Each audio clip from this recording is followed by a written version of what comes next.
Social media ఉందండి. అది అమ్మాయిలైనా అబ్బాయిలైనా ఎలా వాడుతున్నారంటే ఓ రేంజ్లో వాడుతున్నారు.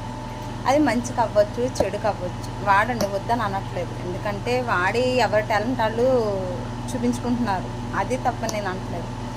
కానీ ఇప్పుడు ఇన్స్టాలోని, ఫేస్బుక్లోని, లేకపోతే యూట్యూబ్ ఛానల్లోని మనం పెట్టేదానికి, కామెంట్స్ వచ్చేదానికి, మనం రియాక్ట్ అయ్యేదానికి అసలు సంబంధం లేదు.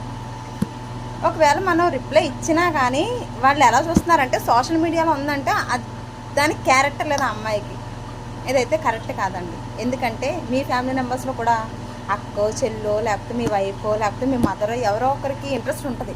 ఏదో ఒకటి చెయ్యాలి, ఆ చేసేదాన్ని నలుగురికి చూపించాలి, లేకపోతే నలుగురికి మనం ఇలా ఉండాలి, అలా ఉండాలి, లేకపోతే అలా చెప్పుకోవాలి, ఇలా చెప్పుకోవాలని ఏదో ఒకటి ఉంటుంది కదా. దాన్ని ఎలా చూస్తున్నారంటే అమ్మాయి వీడియోస్ చేసి పెడుతుందంటే ఆ అమ్మాయి క్యారెక్టర్ లేదు. అది కరెక్ట్ కాదు కదా. ముందు మీ ఆలోచన మార్చుకోండి. ఎందుకంటే ఒక అబ్బాయితో ఒక అమ్మాయి మాట్లాడితే ఆ అమ్మాయి క్యారెక్టర్ లేనట్ట, అది ఎలా కుదురుద్దండి? ఒకవేళ వాళ్ళ ఆయన దగ్గరుండి వీడియోలు చేస్తున్నారేమో, లేకపోతే వాళ్ళ ఫాదర్ దగ్గరుండి వీడియోలు చేస్తున్నారేమో, లేకపోతే వాళ్ళ పేరెంట్స్ దగ్గర కూర్చొని వీడియోలు చేస్తున్నారేమో. అలా ఎందుకు అనుకోవట్లేదు మీరు?